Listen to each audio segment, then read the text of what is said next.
Hi, Ashley here with HeartHookHome.com, and today we are going to learn how to crochet this gorgeous Tunisian version of the crochet basket weave stitch. This version, because it is Tunisian, it looks a lot like knit, and it also uses a lot less yarn than the traditional crochet basket weave stitch, which are both things that I love. So, one thing that to note when you are doing these Tunisian basket weave stitch, or any basket weave stitch really, you can have any width you like. So you can have 3 stitches wide and 3 rows tall. You can have 4, as I have done here, or you can do 5, 6, 8, however many you want to do, to make these checkered or these little boxes look bigger or smaller. You can count your rows here by looking at your purl stitches. I find it's easier to count my purl stitches than it is my knit stitches. So we've got 1, 2, 3, 4 rows of the purl and 4 rows of the knit, and then we alternate back and forth where we are placing those stitches and how we are creating them. This is a very easy technique. You'll love it. Let's learn together. In order to crochet the Tunisian basket weave stitch, you will need a Tunisian hook. This is just a stick hook that I have in my stash. I'm also using just any worsted weight yarn. Another thing to note is that I personally like to start with the knit stitch and end with the knit stitch. So that means that I've got 4, 8, 12, 16, 20, 24, and 28 stitches wide.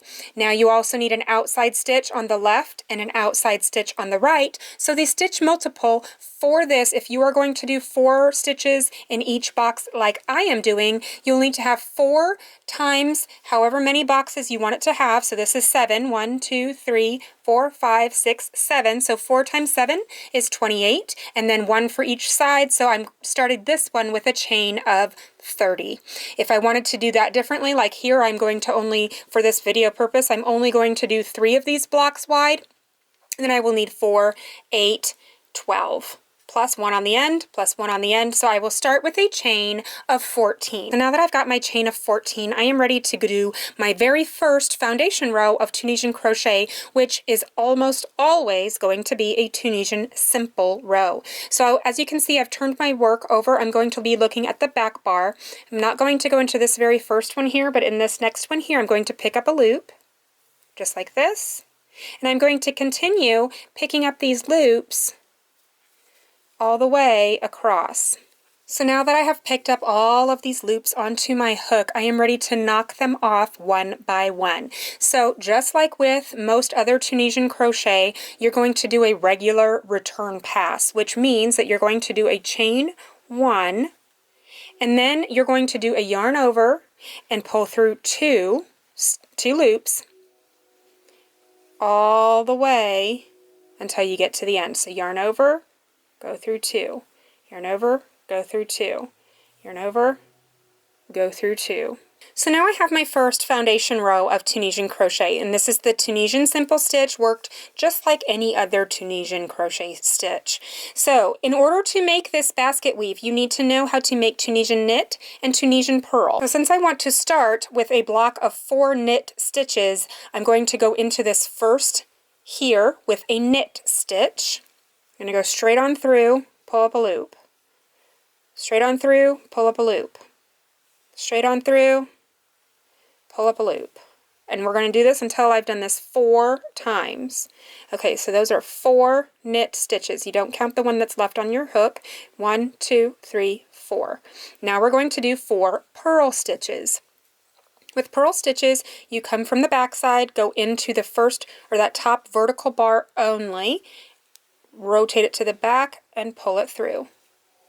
Bring it to the back, go through that 1 stitch, rotate it, hook it, and pull it through. We're going to do this 4 times.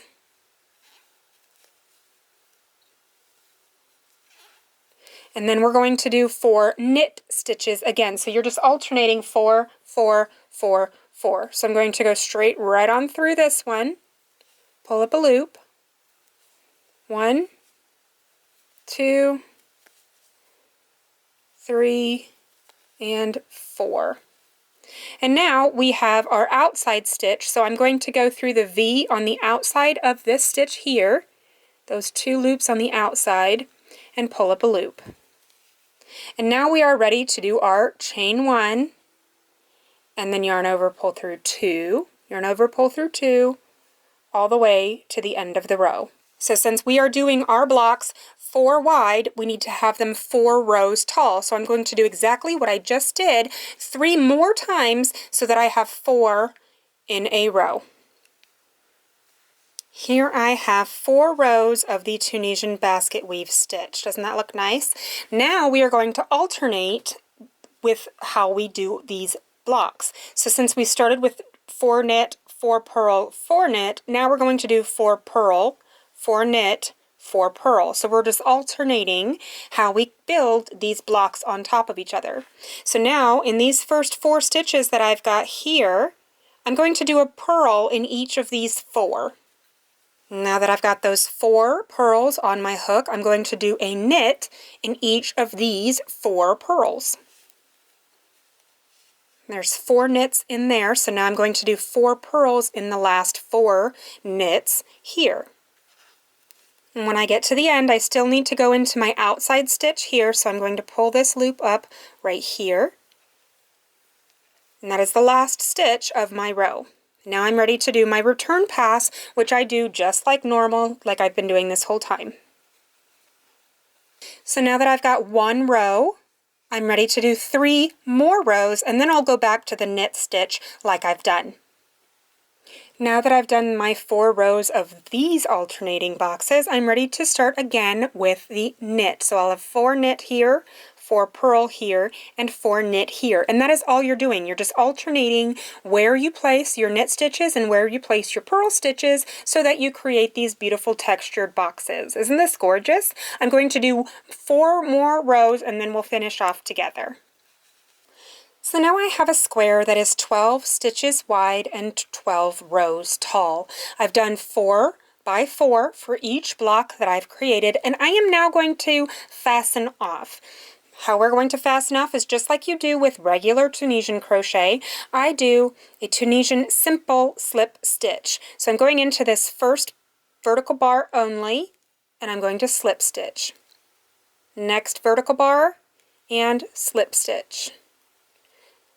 Next, all the way across. I try not to make these slip stitches too tight because they have a tendency to pull the top piece of your work a little bit more narrow than the bottom piece, and I do not want that to happen, so I try not to go too tight with these slip stitches here. When I get to the end, I'm going to go through both loops of that outside stitch like I would if I was pulling up a loop for normal crocheting. And I'm going to just slip stitch that right on through. Now I could go ahead and clip this yarn and weave in all of my ends, and I've got a beautiful little Tunisian basket weave square. Isn't this absolutely gorgeous? I love this stitch. I do have a new bulky weight yarn blanket coming out soon that is a very beautiful throw blanket. Look for that pattern on hearthookhome.com, and I look forward to crocheting more with you soon. Thanks for watching.